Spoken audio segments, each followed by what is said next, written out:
नमस्कार, भव्य भारत न्यूज में आप सभी दर्शकों का स्वागत है।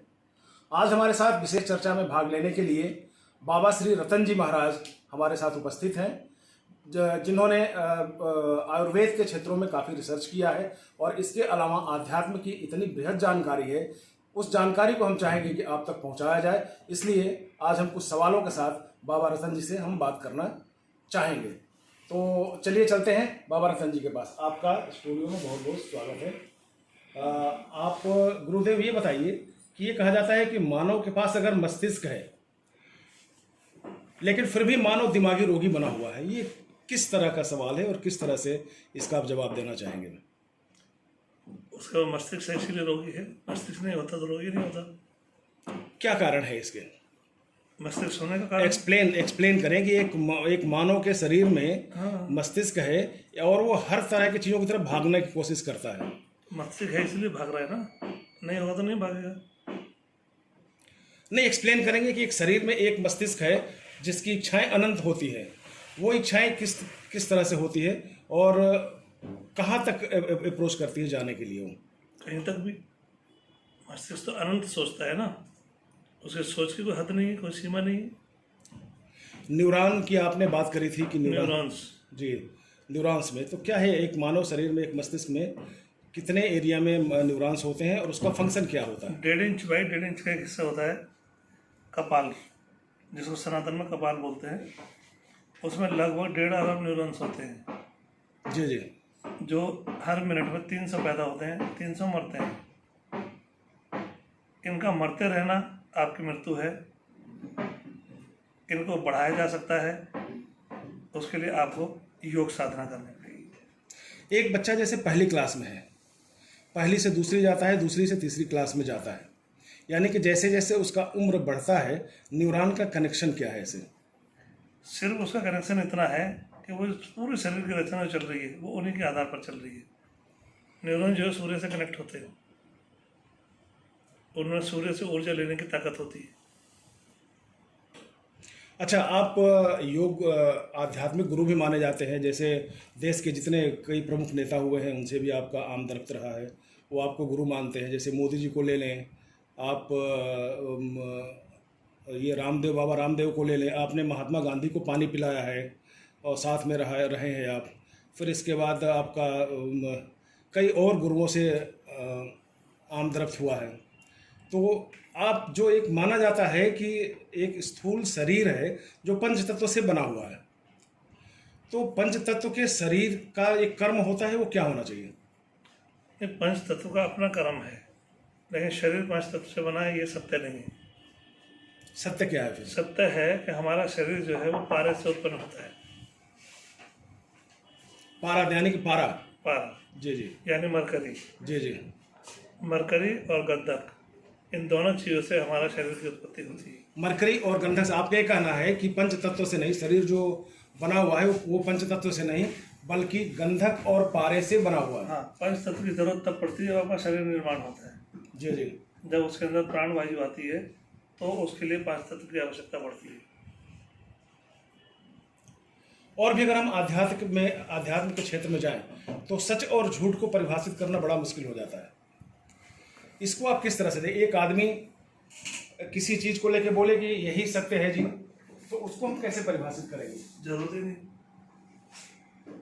जो जहां ले आओ उसको वहीं छोड़ दो। फिर मुक्ति के लिए क्यों लोग पीछे लगे रहते हैं कि हमें मुक्ति चाहिए? किससे मुक्ति चाहिए? अपने कर्मों से मुक्ति चाहिए। कर्मों से मुक्ति चाहिए, आप काम करना बंद कर दो। संसार से मुक्ति चाहिए तो जीना छोड़ दो। वही तो है, छोड़ने की प्रक्रिया क्या है? क्योंकि जो लिलिप्सा है, लिलिप्सा एक ऐसी चीज है कि वो संसार में बांध के रखती है, जैसा कि बताया जाता है। नहीं, अगर बांध के रखने वाली बात है तो आपने बांध के रखा हुआ है, आपको छोड़ना है। क्या है साधन उसके छोड़ने के लिए? अगर हम बात करें तो कुछ भी छोड़ने के लिए साधन की जरूरत नहीं होती, पकड़ने के लिए साधनों की जरूरत होती है। छोड़ने के लिए कुछ भी साधन की जरूरत नहीं है।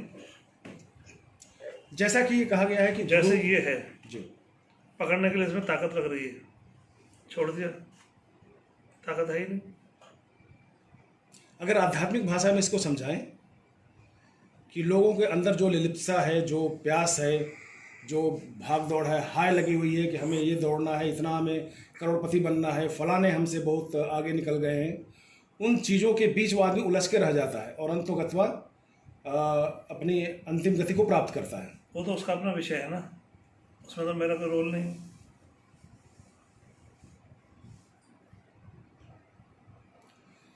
जहाँ तक आपने पारद की बात की थी कि पारद की उत्पत्ति बताई गई है शंकर और पार्वती से, इसकी पारद और गंधक की उत्पत्ति हुई है, तो इस बात से कितना सहमत है और पारा कितने प्रकार का होता है और इससे आपका जो शिव और ट्रीटमेंट। पार्वती से पारे की उत्पत्ति नहीं हुई है।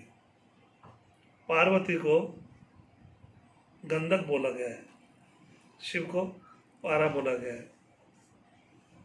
उत्पत्ति नहीं हुई है, नाम रख दिया है जानने के लिए, समझने के लिए।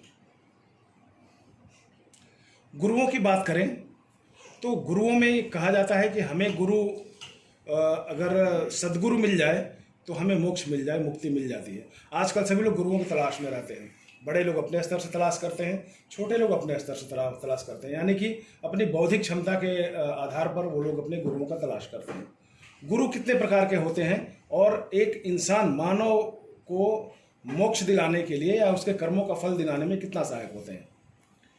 गुरुओं के प्रकार 5 हैं। रोक्ष गुरु, परोक्ष गुरु, मोक्ष गुरु, ज्ञान गुरु, धर्म गुरु।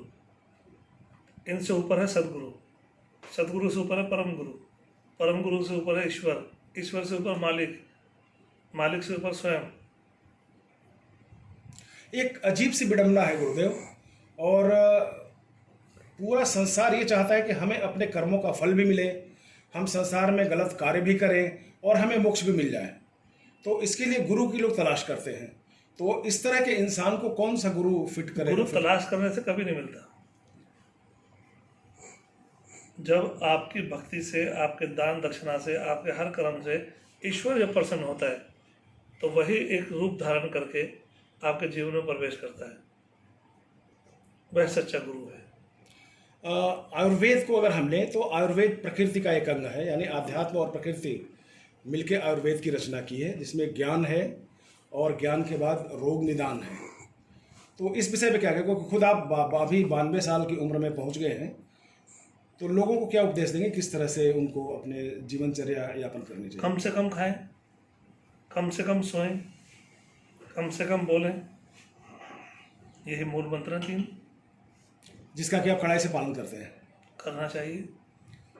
माना जाता है कि आध्यात्मिक आपके आध्यात्म के चलते और आयुर्वेद में रिसर्च के चलते आपने वो सिद्धियां प्राप्त कर रखी है कि किसी भी रोग का निदान आप दावे के साथ करते हैं। कोरोना काल से हम ले लें या चाहे बहुत सारी बीमारियां हैं जो असाध्य होती हैं, इसके लिए भी आप बिल्कुल एकदम तत्पर रहते हैं। इसका क्या कोई कीमत होती है या किस तरह से आपके पास लोग अप्रोच करें? बगैर कीमत के तो कोई काम करूँगा ही नहीं।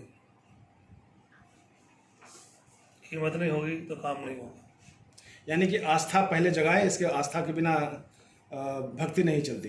मुझे लोग कहते हैं आप अपना प्रचार क्यों नहीं करते? जी, मेरा क्या मानना है कि जिसका समय सीधा आ जाएगा वो मुझ तक आ जाएगा, प्रचार की आवश्यकता नहीं है। एक बात। दूसरी बात, मेरा जो इलाज का तरीका है वो बहुत महंगा है। मैं बीमारी के साथ समझौते नहीं करता, दवाइयों के साथ भी समझौते नहीं करता, जड़ी बूटियाँ नहीं देता हूँ, जड़ी बूटियों से रस निकालता हूँ, जड़ी बूटियों से तेल निकालता हूँ।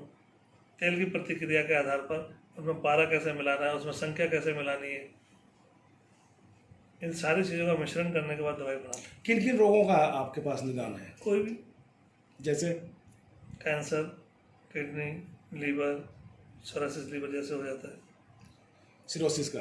घातक बीमारी, खांसी जुकाम के लिए लोग मेरे पास ना आए तो बैठे हैं। अच्छा, मतलब रोग उनका और ट्रीटमेंट आपका, पैसा आपका, जो आप बोल देंगे बस। हाँ, पैसा आपको खर्च करना है, बीमारी आपकी है, मैं माध्यम हूँ उस बीमारी को ख़त्म करने के लिए। चलिए, तो आज ये हमारे साथ थे गुरुदेव महाराज, जिनका ये कहना है कि असाध्य रोगों की बीमारी हमारे पास है और जो ट्रीटमेंट कराएगा वो अपने आप हमारे पास आएगा और रोग उसका रहेगा, निदान हमारा रहेगा, जिसकी कीमत चुकानी पड़ेगी। और इन्हीं शब्दों के साथ फिर मैं आपको वापस लिए चलता हूँ। आज के लिए बस इतना ही। अगले वीडियो में फिर हम आपसे मिलेंगे।